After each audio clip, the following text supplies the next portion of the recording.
नमस्कार, मेरा नाम है दिव्यांश और आप देख रहे हैं लल्लन टॉप अड्डा विद एक्सपर्ट्स। लल्लन टॉप अड्डा विद एक्सपर्ट्स में हम देश विदेश के अलग अलग एक्सपर्ट्स से अलग अलग विषयों पर बात करते हैं ताकि उस विषय से संबंधित सही जानकारी आप दर्शकों तक पहुंचा पाएं। डोनेट कार्ड और वॉइस ऑफ स्लम जुड़कर दिल्ली और नोएडा के स्लम्स में गरीबों को फ्री ऑक्सीजन सप्लाईज प्रोवाइड करने का प्रयास कर रहे हैं। डिस्क्रिप्शन में दिए हुए लिंक पर जाकर डोनेट कार्ड पे अभी डोनेट करें। इन गरीब परिवारों का सहारा बने। आज के हमारे सेशन के मेहमान हैं सौरभ सिंह जी, जो कि department of radiation oncology, Albert Einstein college of medicine, New York US में एज अ रिसर्च फेलो कार्यरत हैं।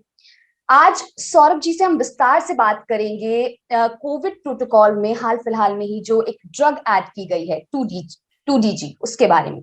सौरभ जी की रिसर्च भी उसी ड्रग पर है। सबसे पहले तो बहुत बहुत स्वागत है सौरभ जी आपका लल्लन टॉप अड्डा विद एक्सपर्ट्स में।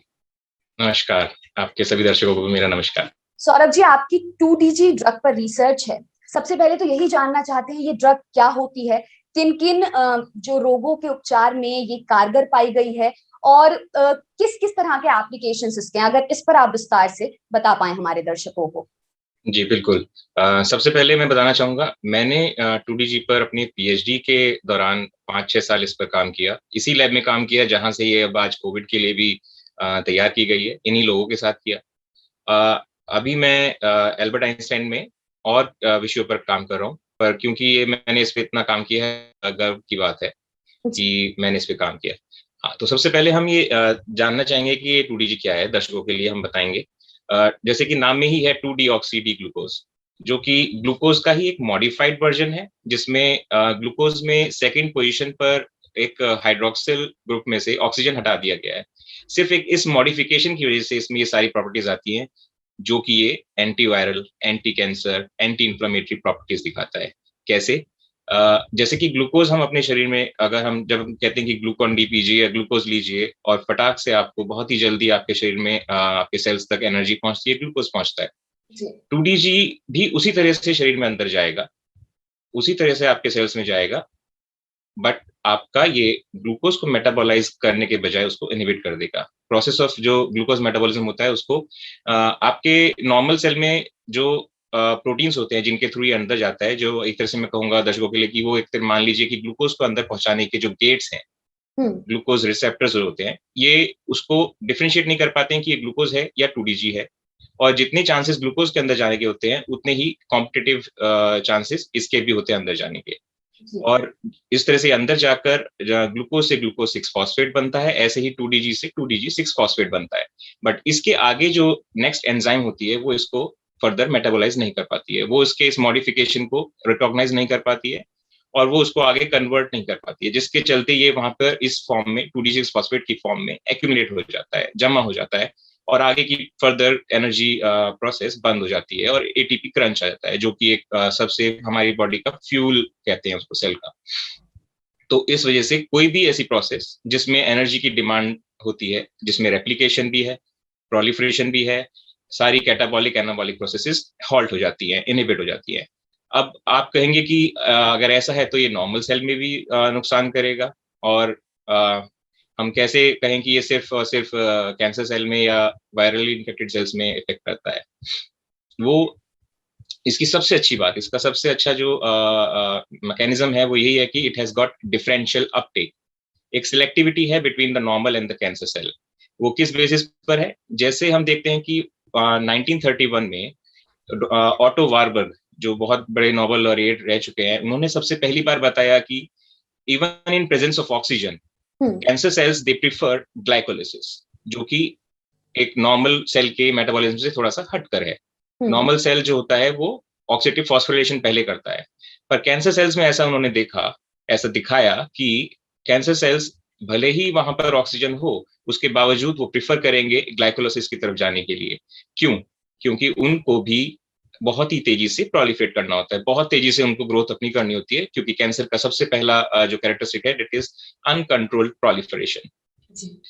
तो ये उन सेल्स में भी 2DG उतना ही इफेक्टिव उन सेल्स में देखा गया, क्योंकि जैसे जैसे एनर्जी की डिमांड बढ़ेगी तो वो जो कैंसर सेल होगा, जो कि म्यूटेट हो चुका है वो अपने सरफेस पर इन गेट्स को, जिससे ग्लूकोज अंदर जाता है, इनको भी बढ़ा देता है, उसकी डिमांड बढ़ती है, वो इनके रिसेप्टर्स बढ़ा देता है, हजारों गुना बढ़ा देता है कंपेयर टू नॉर्मल सेल। तो इसी चीज के चलते एक 2DG मॉलिक्यूल आपके कैंसर सेल में ज्यादा जाएगा कंपेयर टू आपके नॉर्मल सेल। जी सौरभ जी, मैं पढ़ रही थी इस ड्रग के बारे में और एक रेफरेंस मिला कि केटोजेनिक डाइट, उसके साथ साथ में इसको एंटी एपिलेप्टिक ड्रग भी कहा जाता है। तो किस तरह का यूसेज वहां पर पाया जाता है, कैसे ये न्यूरोलॉजिकल डिसऑर्डर्स में भी कारगर पाई गई है, उस पर आप क्या कहना चाहते हैं? जी, इस पर भी काफी समय से एंटी एपिलेप्टिक ड्रग की तरह इसमें शोध हो रहा है, क्योंकि अगर हम देखें तो हमारे शरीर में जितना हम ग्लूकोज इनटेक लेते हैं उसका 25% के आसपास अकेला ब्रेन ही ले लेता है। ब्रेन को सबसे ज्यादा ग्लूकोज की सप्लाई चाहिए होती है और ब्रेन को आप ज्यादा देर बिना ग्लूकोज के नहीं रख सकते हैं। जी, जी। तो ये एक तरह से ये एडवांटेज बना इस चीज के लिए कि बहुत कम मॉलिक्यूल्स होते हैं जो ब्लड ब्रेन बैरियर को क्रॉस कर पाते हैं, पर क्योंकि ये ग्लूकोज का एनालॉग है, माइमेटिक है ग्लूकोज का, बड़ी आसानी से ये ब्लड ब्रेन बैरियर क्रॉस करके ब्रेन तक जाता है। और ऐसा देखा गया कि एक्साइटरी स्टेट होती है, मिर्गी जिसे कहते हैं एपिलेप्सी, उसमें एक एक्साइटरी स्टेट होती है ब्रेन की, जिसमें अगेन मेटाबॉलिज्म हाई हो जाता है। तो आप ऐसे केस में भी अगर आप देखेंगे तो 2DG सेम प्रोसेस से उसको थोड़ा सा नॉर्मल ले आएगा, उस एक्साइटेड सिग्नल को। उसमें इन्होंने BDNF ग्रोथ फैक्टर्स ये सब इन्होंने दिखाए हैं जो कि काफी हद तक बढ़ते हैं और एक अच्छा एक उसको एंटी एपिलेप्टिक के तौर पे देखा गया है। इस पे भी काम चल रहा है, बाहर US वगैरह में भी काफी लैब्स में इस पर काम चल रहा है। जी, जैसा कि अभी आपने कहा कि ये ब्रेन के लिए काफी कारगर, शायद इसीलिए इसका ब्रेन कैंसर ट्रीटमेंट जो है उसमें बहुतायत में इस्तेमाल किया जा रहा है। क्या मैं सही कह रही हूँ सौरभ जी? जी, ओके, बिल्कुल सही आपने कहा। इसकी सेफ्टी के बारे में अगर आप बताना चाहें, सेफ्टी, टॉक्सिसिटी और ये डोज ऑप्टिमाइजेशन स्टडीज जो हैं, अगर उसके पर्सपेक्टिव से थोड़ा सा और आप क्लियर कर पाए कि what is this entire thing. जैसा कि मैंने बताया, सबसे अच्छी चीज इस मॉलिक्यूल की ये है कि ये डिफरेंशियल अपटेक है कि आप अगर एक सेल में 500 इसके ग्लूट रिसेप्टर्स हैं और एक सेल में 5000, जो कि ट्रांसफॉर्म सेल है या वायरल इन्फेक्टेड है, कैंसर सेल है, उसमें ये हजारों गुना बढ़ जाएगा, तो ये जाएगा भी अंदर ज्यादा। तो अपने आप ही इसका जो इफेक्ट होगा वो सिलेक्टिव होगा आपके कैंसर सेल्स या ट्रांसफॉर्म सेल्स या वायरली इन्फेक्टेड सेल्स के लिए, और आपके नॉर्मल सेल्स में ये कम जाएगा, तो इसके चांसेस भी वहां पर उसकी टॉक्सिसिटी करने के कम अपने आप ही हो जाते हैं। और क्योंकि आप जिस डोज पर, सबसे बड़ी बात है कि ये आज सक्सेसफुल अभी अगर हो रहा है कोविड में, तो ये डोज ऑप्टिमाइजेशन की वजह से, जो कि आपने जैसे आपने पहले मेंशन किया कि ब्रेन ट्यूमर में क्लिनिकल ट्रायल किए गए, जो कि हमारे ही DRDO इनमास ने ये काफी सालों से DRL के साथ मिलकर कर रहे हैं, और वहां से काफी डेटा है जो बताता है कि किन डोजेस पर कैसे कितना दिया जाए कि आपके ब्लड में जो ग्लूकोज के रेशियो होते हैं उससे कितना गुना कम या ज्यादा होना चाहिए। इसको शुरुआत में जो 1900 में इस पर काफी काम हुआ, सक्सेसफुल नहीं रहा, बाहर की कंट्रीज में भी काफी उस टाइम पे यूज के बाद इसको छोड़ दिया गया, सिर्फ इसी कारणों से क्योंकि डोज ऑप्टिमाइजेशन बहुत अच्छे से नहीं हो पाया था। इसका सारा खेल ही डोज ऑप्टिमाइजेशन का है। तो इसमें आपके साइड इफेक्ट्स जो है compare to any other chemical, कोई भी अगर आपकी केमोथेरेपी है, रेडियोथेरेपी है, उस सब के कंपैरिजन में इसमें सबसे कम साइड इफेक्ट्स हैं, क्योंकि ये सिंपली एक ग्लूकोज का एनालॉग है और किसी सेल में कम जाएगा, आपके ट्रांसफॉर्म सेल में ज्यादा जाएगा, वहीं से इसकी सिलेक्टिविटी हो जाती है और आपका नॉर्मल टिश्यू टॉक्सिसिटी अपने आप ही थोड़ी कम हो जाती है। इसके अलावा इनफैक्ट ये भी देखा गया है कि जब आप रेडिएशन के साथ इसको देते हैं ब्रेन ट्यूमर्स में, जो क्लिनिकल ट्रायल हुए थे, उसमें अब आप चाहे तो कम डोज ऑफ रेडिएशन दे सकते हैं, क्योंकि रेडिएशन अपने आप में एक टॉक्सिसिटी काफी हद तक करता है, इवन कीमोथेरेपी भी करती है। तो अब आपको जो इफेक्ट उससे मिल रहा था, अब आप उसको कम डोज पर कर सकते हैं, तो ये और ड्रग्स की वजह से जो टॉक्सिसिटी है उसको भी कम कर सकता है। जी, सौरभ जी, क्योंकि कोविड, इसको एंटी कोविड ड्रग भी बोला जा रहा है, बाकी जितनी सारी ड्रग्स के बारे में हमने देखा, भले वो रेमडेसिविर हो या फिर आइवरमेक्टिन हो, जो भी सारी ड्रग्स हैं, उसको ये पर्टिकुलरली टर्म नहीं दिया गया था। तो बेसिकली हम जानना चाहते हैं कि कोविड पर जो इसका असर है, कोरोना वायरस इन्फेक्टेड सेल्स पर, तो वो कैसे फंक्शन करता है, वो कैसे काम करता है, क्या ये इसकी जो बेसिक वर्किंग है, जो बेसिक फंक्शनिंग है, उसी पर ये काम करेगा, या कैसे? और साथ में ये भी बात की जा रही है कि ऑक्सीजन की जो प्रॉब्लम आ रही है उसको ये कम कर देगा। अगर उसको भी अगर आप आसान भाषा में हमारे दर्शकों को समझा पाए कि ये पूरा जो इस ड्रग का खेल है वो क्या है, how how would it work on corona जी, वायरस इन्फेक्टेड सेल्स। जी बिल्कुल। आपने बिल्कुल सही कहा, इसमें भी सेम मैकेनिज्म अप्लाई होता है, बेसिक प्रिंसिपल आपका सेम रहेगा। कोविड में इन्फेक्शन में स्पेशली जो लंग के इन्फेक्शन में जो निमोनिया जैसी कंडीशन हो जाती है, जिसमें आपके लंग्स के अपने खुद के हमारे होस्ट सेल्स, बॉडी के हमारे अपने सेल्स इन्फेक्ट हो जाते हैं वायरस से, और वायरस हमारे सेल्स को हाईजैक करके अंदर घुसकर अब अपने को मल्टीप्लाई और रेप्लिकेट करने के लिए, नए वायरॉन्स बनाने के लिए उसको फिर से एनर्जी की जरूरत है, और वो हमारे होस्ट सेल के अंदर सारी मशीनरी को हाईजैक करके सारी एनर्जी उससे यूज करना चाहता है, जिसके चलते फिर से इन सेल्स में जो कि इस स्टेट में है उनमें ग्लूकोज मेटाबॉलिज्म हाई हो जाता है, उनकी डिमांड बढ़ जाती है, वो रिलाई करते हैं हेवीली ऑन ग्लाइकोलिसिस।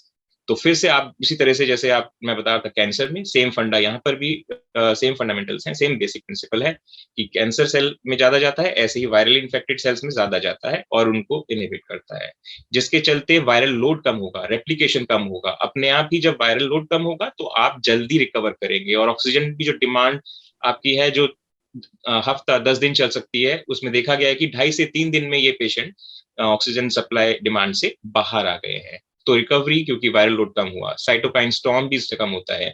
तो आपकी इनफैक्ट जो स्टेरॉइड, अगर आप इसको टाइम पर दे पाए तो स्टेरॉइड्स के ऊपर डिपेंडेंसी भी कम की जा सकती है, उसका यूसेज भी कम किया जा सकता है। को थेरेपी के रूप में वहां पर देखा गया, ना कि एक स्टैंड अलोन थेरेपी के रूप में। बिल्कुल। तो इस बात पर भी बड़ा डिबेट चल रहा था, तो उसको अगर आप क्लैरिफाई कर पाए थोड़ा सा कि ये कैसे स्टैंडर्ड कोविड जो ट्रीटमेंट प्रोटोकॉल है उसके साथ में ज्यादा कारगर है।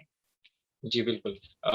देखिए, कंडीशंस जो आपके कोविड इन्फेक्शन की जो कंडीशन होती है वो तेजी से बढ़ रही होती है, तो उसमें आप एक ऐसी ड्रग जो अभी आप टेस्टिंग फेज में भी है, और आप उनको दे रहे हैं मॉडरेट टू सीवियर, ऐसा नहीं है कि आप इसको प्रोफाइलेक्टिक दे रहे हैं कि चांसेस हैं होने के तो आप पहले से ले लें। तो अभी के लिए जो प्रोटोकॉल के हिसाब से है, तो उसमें आप स्टैंडर्ड ऑफ केयर जो चल रहा है, जो कि इस्टेब्लिश्ड है इतने सालों से या कुछ टाइम से, जिसके रिजल्ट्स ऑलरेडी हैं, और उसमें एक नई ड्रग ऐड करते हैं जिसके अभी कम आपके पास प्रमाण है बट हैं, तो आप स्टैंडर्ड ऑफ केयर हटाने की जगह, इसीलिए इसको मैं कहूंगा कोविड मैनेजमेंट में हेल्प करती है। आपने सही शब्द यूज किया, एडजंक्ट थेरेपी या एडजुवेंट थेरेपी, जिसे एड ऑन थेरेपी कहते हैं, कि स्टैंडर्ड ऑफ केयर चलने दीजिए, जी। क्योंकि ये कोई ऐसा केमिकल नहीं है जो आपके और चीजों को अफेक्ट करेगा, हम्म। सिर्फ एक सिंपल ग्लूकोज का एनालॉग है। तो आप इसको भी साथ में दीजिए और आपकी रिकवरी फास्ट होगी, जो कि इस टाइम पे सबसे ज्यादा जरूरत थी, जब लोग सिर्फ ऑक्सीजन की डिमांड की कमी की वजह से मर रहे थे। तो आपके अगर कुछ परसेंट लोग भी अगर जैसे 42% लोग कंपेयर टू 30-31% लोग जल्दी बाहर आ रहे हैं, तो हर 100 में से अगर इतने लोग जल्दी ऑक्सीजन डिमांड से बाहर आ रहे हैं, तो आप और पेशेंट्स को जिनको उस टाइम पे ऑक्सीजन की जरूरत है तो वो दे सकते हैं और इसको लोड को कम कर सकते हैं। जी जी। बहुत सारे एक्सपर्ट्स भी इस चीज पर डिवाइडेड दिख रहे हैं कि इनफ ट्रायल्स नहीं है, इनफ डेटा नहीं है, और कई तरह की बातें हमें मीडिया में भी सुनने को मिली।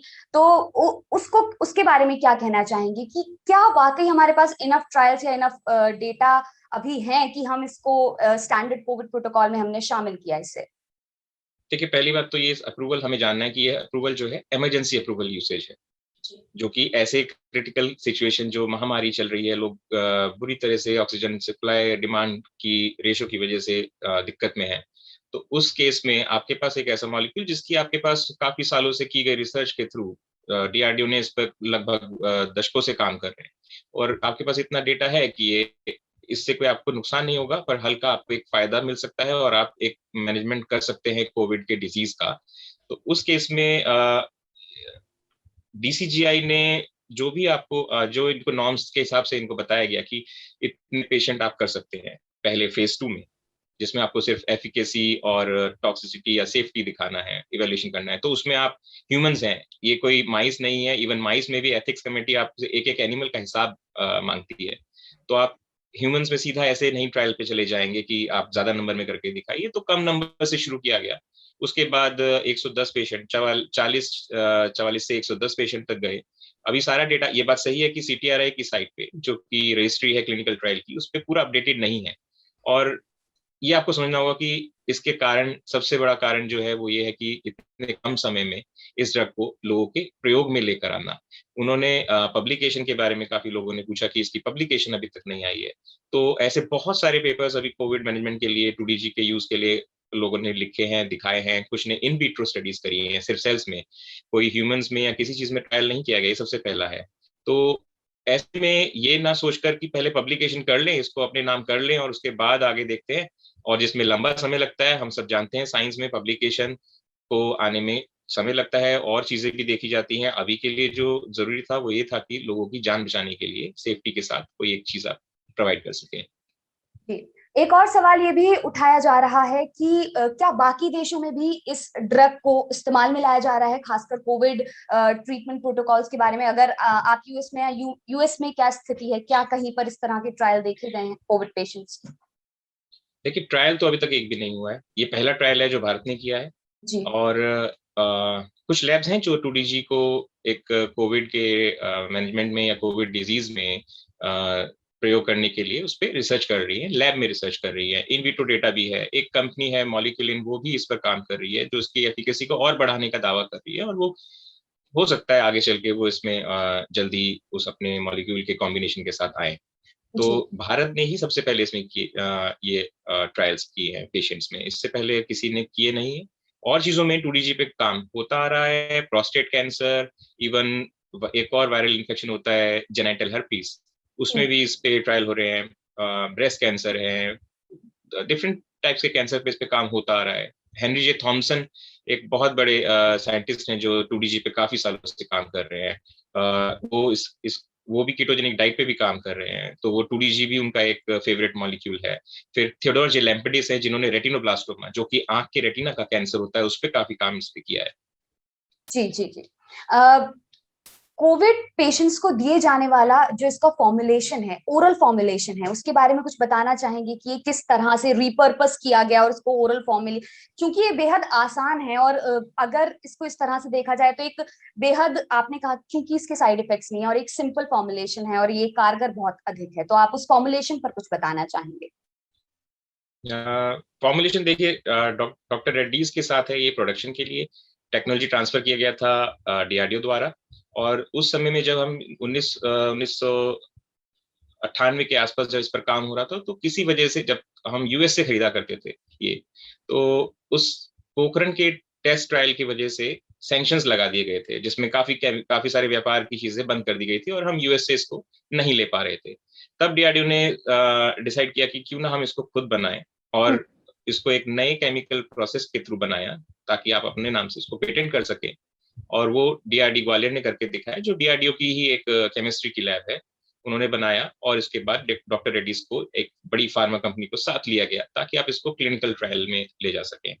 तो प्रोडक्शन के लिए तो कोई इशू नहीं है, फॉर्मुलेशन उनके पास पहले से है, ट्रायल्स पेशेंट्स पे कैंसर पे चल ही रहा था, तो वो बहुत ही जल्द वो अच्छे नंबर में इसकी सप्लाई कर पाएंगे। जहां तक बात है इसके यूसेज की, तो अभी तो जो ट्रायल के हिसाब से है वो मॉडरेट टू सीवियर केसेस में है, तो वो पेशेंट हमेशा आपके हॉस्पिटल में ही आएंगे और एडमिटेड केस में ही ये दिया जाएगा, यानी कि प्रिस्क्रिप्शन के साथ डॉक्टर की निगरानी। आगे अगर इस पे कोई ऐसा वो आता है और काम किया जाता है, और हो सकता है क्योंकि ये थोड़ा सा सिंपल मॉलिक्यूल है, तो आप इसको एज अ प्रिवेंटिव या खुद से लेने के लिए भी हो सकता है आगे चल के किया जा सके। फिलहाल के लिए ये दिन में 2 बार लेना है, और 45 mg पर केजी बॉडी वेट एक टाइम की डोज है, यानी कि सुबह और शाम दोनों 45 mg पर केजी बॉडी वेट, और 5 दिन का डोज एक बार में दिया जाता है। सौरभ जी, जाते जाते आप जी, यही कहना चाहेंगे, पूछना चाहेंगे बल्कि एक सवाल के तौर पर, कि जैसा कि दिखाया जा रहा है और बताया जा रहा है कि ये जो पर्टिकुलर ड्रग है 2DG, ये एक गेम चेंजर साबित हो सकती है, जाते जाते उस पर आप क्या कहना चाहेंगे? आपका क्या मानना है ओवरऑल पर्सपेक्टिव से इसको अगर देखा जाए? देखिए, अभी सबसे पहले तो हम ये देखें कि जब निमोनिया जैसी कंडीशन होती है पेशेंट की कोविड में, तो हमारे पास अभी अवेलेबल ऑप्शंस क्या हैं? हम उन्हें ऑक्सीजन सप्लाई पे ले जाते हैं, हम उनको साथ में, ताकि और इन्फेक्शंस ना हो, को इन्फेक्शंस ना हो, उसके लिए हम उन्हें एंटीबायोटिक्स देते हैं, और WHO रिकमेंड नहीं करता है, फिर भी हमें उनको स्टेरॉइड्स देना पड़ता है। तो ये सारे ऑप्शंस ही है हमारे पास, और साथ में रेमडेसिविर, जो कि एक्चुअली एबोला के लिए बनाई गई थी, और उसका भी कोविड के साथ क्लिनिकल ट्रायल लास्ट ईयर ही किया गया है लगभग 1000 पेशेंट्स पर, जिसमें भी ऐसा कहूंगा मैं कि 11 पेशेंट जो हैं वो जल्दी रिकवर हुए कंपेयर टू जिनको नहीं दिया गया रेमडेसिविर, उसमें 18 दिन में। तो बहुत बड़ा अंतर वहां पर भी नहीं है। तो ये आपकी ये भी एक तरह से इमरजेंसी यूज ही चल रहा है। तो ऐसे में अगर आपके पास कोई ऐसी अफोर्डेबल ड्रग जिसकी थोड़ी सेफ्टी, हमें थोड़ा टॉक्सिसिटी स्टडीज क्योंकि कैंसर की वजह से, ट्रायल्स की वजह से ऑलरेडी हो रखी है, तो ये बहुत बड़ा एडवांटेज है। अगर ये किसी को 5 से 7 दिन के बजाय सिर्फ 2.5 से 3 दिन में अगर ऑक्सीजन सप्लाई से बाहर ले आए, उसका वायरल लोड कम कर दे, और ऐसा भी देखा गया है कि पेशेंट्स जो हैं 3 से 4 दिन के अंदर नेगेटिव भी हुए हैं कोविड इन्फेक्शन से। तो ये अपने आप में एक बहुत बड़ी बात है, क्योंकि ये एक ऐसा केमिकल नहीं है, कीमो नहीं है जो कि बाकी सेल्स को भी बहुत ज्यादा नुकसान पहुंचाए। तो उस हिसाब से ये सारी एडवांटेजेस हैं। आपको स्टेरॉइड कम देना पड़ेगा अगर आप इसको टाइमली दे देते हैं, तो ये सारी इसकी बहुत ही अच्छी एडवांटेजेस हैं। जी। टॉक्सिसिटी के नाम पे इसमें, सिंपल टॉक्सिसिटी के नाम पे ये देखा गया एडवर्स इफेक्ट में कि कुछ लोगों को नौजिया, पसीना आना, जी मचलाना, ये हो जाता है, जो कि एक हाइपोग्लाइसेमिक कंडीशन में भी होता है, जब आपके बॉडी में ग्लूकोज कम होता है। उसी तरह से ये काम भी करता है। तो वो माइल्ड इफेक्ट्स हैं। तो ऐसा इसमें एडवांटेज ज्यादा है और एडवर्स इफेक्ट कम है। Alright, alright. बहुत बहुत शुक्रिया सौरभ जी, जो आपने पूरी तरीके से इसको एक्सप्लेन किया कि ये किस तरह से काम करती है, कैसे कैसे काम करती आई है, कितना डेटा अभी हमारे पास है। और अभी मैंने ये भी पढ़ा था, ये जाना था कि अगस्त तक इसके ट्रायल्स अभी चलेंगे इंडिया में, अगर हम बात करें ट्रायल्स की। तो अभी कुछ डेटा आना बाकी है, लेकिन जितना कंक्लूजन अगर हम निकाल पाए कि इसके एज सच एडवर्स इफेक्ट्स नहीं है, और ये जो एड ऑन थेरेपी के रूप में कारगर साबित हो सकती है। तो हम आशा करते हैं कि इस तरह की रिसर्च जल्दी कंडक्ट हो और एक क्लियर पिक्चर और ज्यादा लोगों के सामने आए और ये ड्रग वाकई असरदार साबित हो। बहुत बहुत शुक्रिया सौरभ जी एक बार फिर से कि आप ललन टॉप विद एक्सपर्ट्स में आए और ये जो तमाम तरह के डाउट्स दर्शकों के भी मन में थे इस ड्रग को लेकर, वो क्लियर करें। धन्यवाद। Thank you. धन्यवाद।